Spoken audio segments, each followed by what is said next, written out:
தமிழகத்தில் காலியாக உள்ள 530 உள்ளாட்சி பதவியிடங்களுக்கு நடைபெற்ற தேர்தலில் பதிவான வாக்குகளை எண்ணும் பணி காலை 8 மணி முதல் தொடங்குகிறது.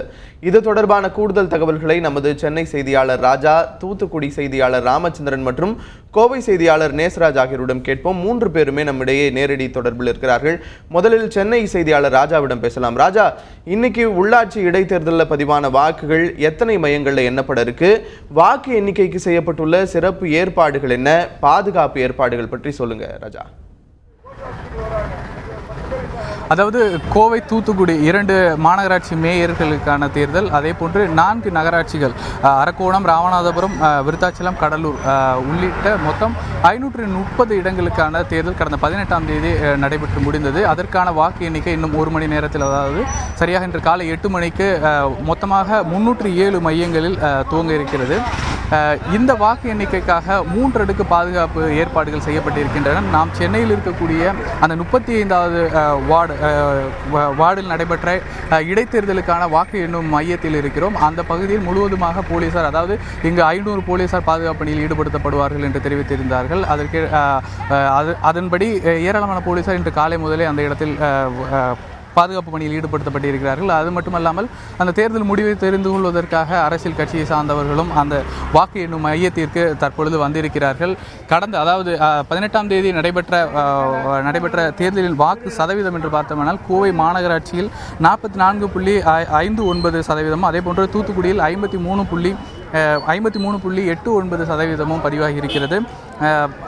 அது மட்டுமல்லாமல் இருக்கக்கூடிய அந்த நகராட்சி தலைவர்களுக்கான தேர்தலில் அரக்கோணத்தில் 45%, ராமநாதபுரத்தில் 53.93%, விருத்தாச்சலத்தில் 64.73%, கடலூரில் 59.62%, அதே போன்று அந்த பேரூராட்சிகளில் நடைபெறும் தேர்தலில் ஒட்டுமொத்தமாக தமிழகம் முழுவதிலும் 73.34%, ஊரக உள்ளாட்சி பதவிகளுக்கான அந்த தேர்தல், அதாவது ஊராட்சி ஒன்றியம், ஊராட்சியில் உட்பட்ட வார்டு பகுதிகளில் அதற்கான தேர்தலில் பதிவான வாக்கு சதவீதம் என்பது 68% பதிவாகி இருக்கிறது. அல்தாப் இதற்கான வாக்கு எண்ணிக்கையானது இன்னும், அதாவது 8 மணிக்கு துவங்க இருக்கிறது.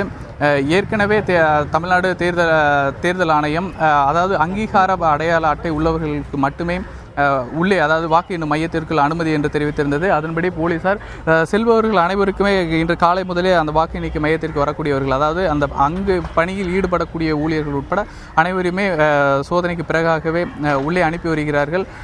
அது மட்டுமல்லாமல் அந்த வாக்கு எண்ணக்கூடிய மையங்கள் இருக்கும் பகுதிகள் உட்பட தமிழகத்தின் பல்வேறு பகுதிகளிலும், அதாவது தேவைக்கு ஏற்றாற்போல் மதுக்கடைகளையும் இன்று ஒரு நாள் மூடுவதற்காக உத்தரவிடப்பட்டிருக்கிறது. அல்தாஃப், சென்னையில் வாக்கு எண்ணும் மையங்களில் ஏற்பாடு செய்யப்பட்டுள்ள பாதுகாப்பு குறித்த கூடுதல் தகவல்களை சொன்னீங்க ராஜா. தொடர்ந்து தொடர்பில் இருங்க. இந்த நிலையில் நமது கோவை செய்தியாளர் நேசராஜ் களத்தில் இருக்காரு, அவர்கிட்ட பேசலாம். நேசராஜ், கோவையில் வாக்கு எண்ணிக்கைக்கு என்னென்ன ஏற்பாடுகள் செய்யப்பட்டிருக்கு? இது மட்டும் இல்லாமல் மேயர் தேர்தலில் போட்டியிடும் பிரதான கட்சியோட நிர்வாகிகள் மற்றும் தொண்டர்களோட மனநிலை அங்கே எப்படி இருக்கு? கோவை மாநகராட்சி மேயர் தேர்தலில் கிட்டத்தட்ட 16 வேட்பாளர்கள் களத்தில் உள்ளனர். இதில் அஇஅதிமுகவைச் சேர்ந்த கணபதி ராஜ்குமார், பாரதிய ஜனதா கட்சியைச் சேர்ந்த நந்தகுமார், அதே போல மார்க்சிஸ்ட் கம்யூனிஸ்ட் கட்சியைச் சேர்ந்த பத்மநாபன் ஆகியோர் களத்தில் இருக்காங்க.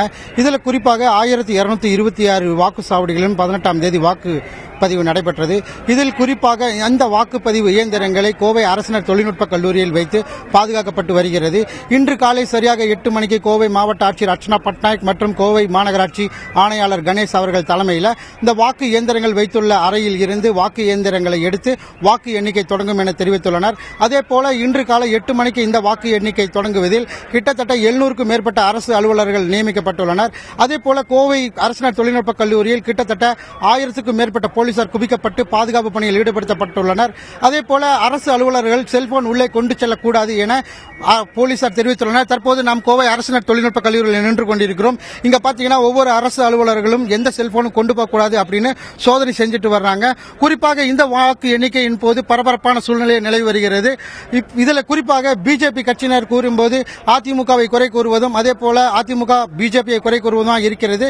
தற்பொழுது 12 மணி அளவில் குறைந்த வாக்குகளை பதிவான காரணத்தினால் 12 மணி அளவிலே இந்த முடிவுகள் தெரிய வரும் என தெரிவிக்கப்பட்டுள்ளது. கோவையில் வாக்கு எண்ணும் மையங்களில் செய்யப்பட்டுள்ள பாதுகாப்பு ஏற்பாடுகள் குறித்த கூடுதல் தகவல்களை தந்திக்க நேசராஜ். தொடர்ந்து தொடர்பில் இருங்க. இந்த நிலையில் தூத்துக்குடியில் இருக்கிற நம்மளோட செய்தியாளர் ராமச்சந்திரன் பேசலாம். ராமச்சந்திரன், தூத்துக்குடியில் வாக்கு எண்ணிக்கைக்கு என்னென்ன ஏற்பாடுகள் செய்யப்பட்டிருக்கு, அங்க இருக்கக்கூடிய கள நிலவரம் குறித்த கூடுதல் தகவல்களை சொல்லுங்க. தூத்துக்குடி மாநகராட்சி மேயர் இடைத்தேர்தல் வந்து கடந்த 18ஆம் தேதி நடைபெற்றது. இந்த மேயர் இடைத்தேர்தல் வந்து அதிமுகவை சேர்ந்த அந்தோணி கிரேசி, பிஜேபி சேர்ந்த ஜெயலட்சுமி உட்பட 7 பேர் போட்டியிட்டனர். அன்று பதிவான வாக்குகள் அனைத்தும் தூத்துக்குடியில் உள்ள காமராஜ் கல்லூரியில் வந்து வைக்கப்பட்டுள்ளது. போலீஸ் பாதுகாப்புடன் வைக்கப்பட்டுள்ளது. இங்கே வந்து இன்னும் சற்று நேரத்தில், அதாவது 8 மணிக்கு அளவில் இந்த வாக்கு எண்ணிக்கை தொடங்க இருக்கிறது. இந்த பணிக்காக வந்து மாநகராட்சி ஊழியர்கள் மற்றும் மத்திய அரசு ஊழியர்கள் வந்து காலையிலே வந்து விட்டனர். மேலும் வந்து இந்த வாக்கு எண்ணிக்கையை வந்து பார்ப்பதற்காக வந்து அதாவது கட்சியினுடைய ஏஜென்ட்டுகளும் வந்துள்ளனர். மேலும் 100க்கும் மேற்பட்ட போலீசார் வந்து குவிக்கப்பட்டுள்ளனர். தொடர்ந்து தொடர்பில் இருக்க ராமச்சந்திரன், இப்போ நம்மளோட சென்னை செய்தியாளர் ராஜா கிட்ட பேசலாம். ராஜா, சென்னை மாநகராட்சியின் 35வது வார்டுக்கு மட்டும் நடைபெற்ற இந்த இடைத்தேர்தலில் பதிவான வாக்குகள் எங்க எண்ணப்படுது, அங்க என்னென்ன ஏற்பாடுகள் செய்யப்பட்டிருக்கு ராஜா? அதாவது சென்னை மாநகராட்சியினுடைய இருக்கக்கூடிய இந்த வார்டுகளில் ஒரே ஒரு வார்டுக்கு மட்டுமான அந்த காலியாக இருக்கக்கூடிய இடத்திற்கான தேர்தல் நடைபெற்றது.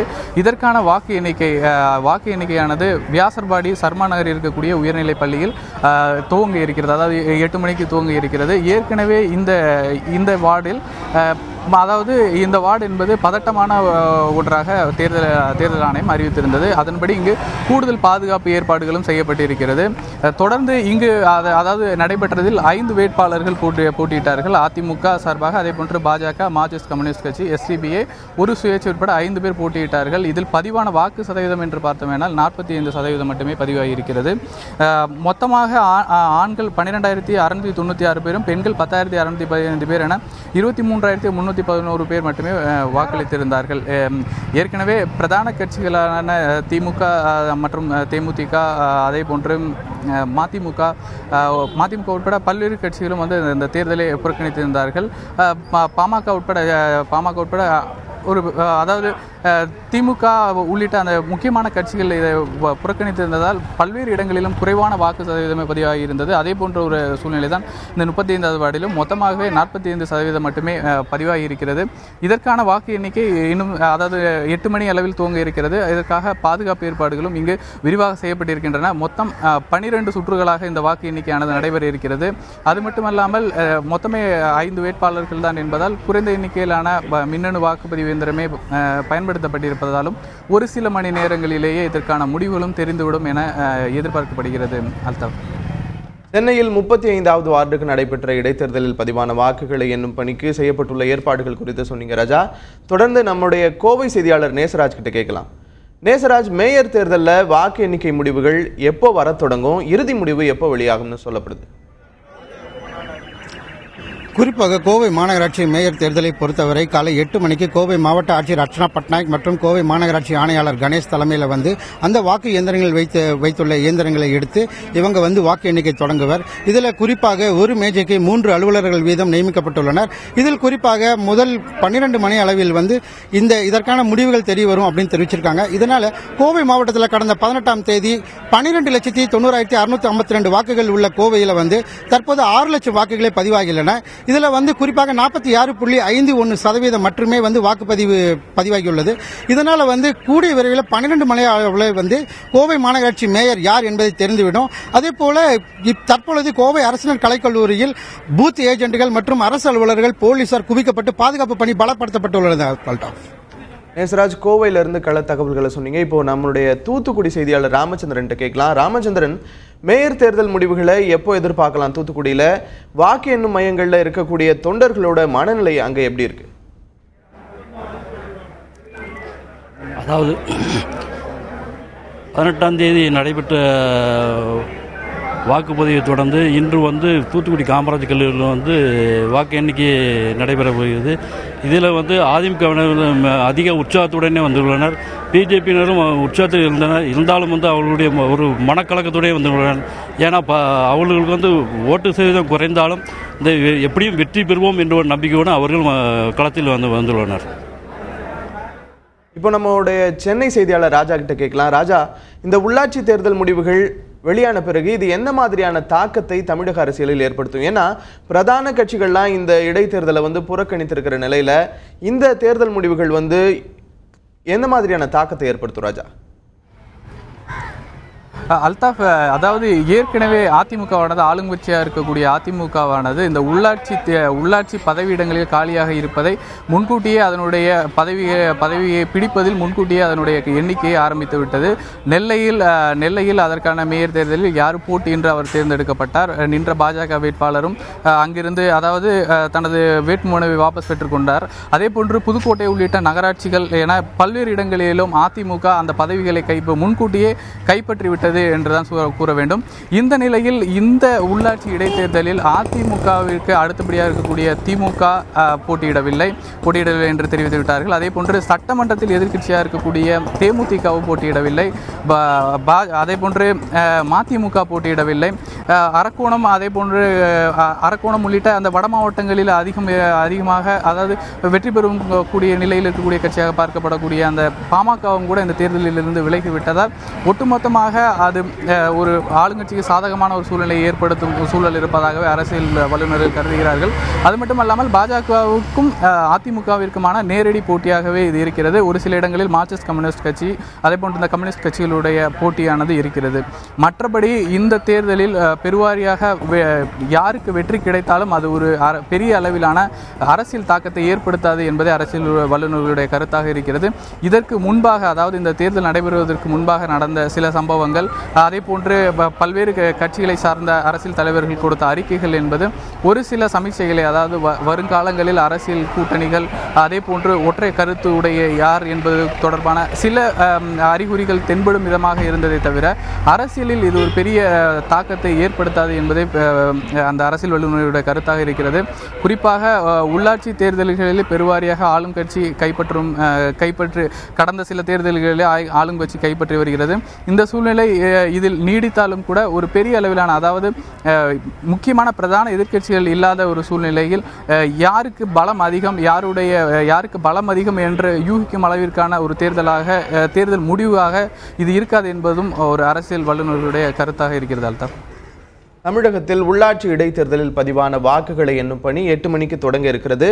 அங்க வாக்கு எண்ணும் மையங்கள் ஏற்பாடுகள் செய்யப்பட்டுள்ள பாதுகாப்பு ஏற்பாடுகள் குறித்து சென்னையிலிருந்து கூடுதல் தகவல்களை தந்த ராஜா, நம்முடைய கோவையிலிருந்து கூடுதல் தகவல்களை தந்த நேசராஜ், தூத்துக்குடியிலிருந்து கூடுதல் தகவல்களை தந்த ராமச்சந்திரன் ஆகியோருக்கு நன்றி.